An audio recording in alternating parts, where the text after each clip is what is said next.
Hey you guys, this is Mr. Sal. We're going to look at another example of writing the quadratic when given two roots, and these two roots have the square root of 10 in them, so it's just a little bit more complicated. This was a question asked by a student, so here you go. Thanks for watching. As much as just finding the expression for this.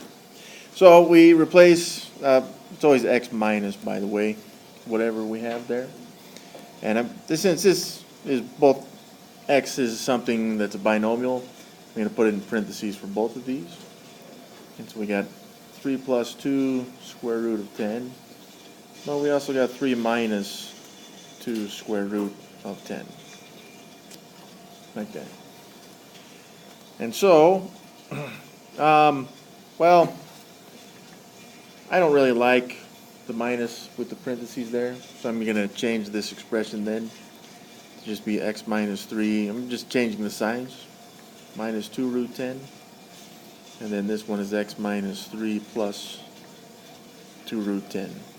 So I do have trinomials now, which is okay, but I do need to distribute these, so I'm going to distribute the x into that parentheses. Then I'll distribute the negative 3 into the parentheses.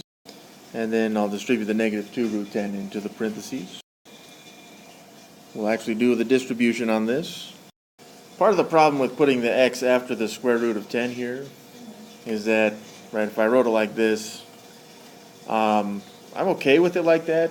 Just be careful with that, because sometimes, at least on the computer, it's going to read as the square root of 10x, which is what it's not, right? That's why we tend to put it in front of that square root, so it doesn't get mixed up with what's inside or what we're taking the square root of. Oh yeah. So then we got minus 6 root 10. No, plus right there. And then minus 2 times 2 is 4. Square root of 10 times the square root of 10 is just 10. So that'll end up being minus 40. But we can go back through and look at all the terms and see if anything cancels out.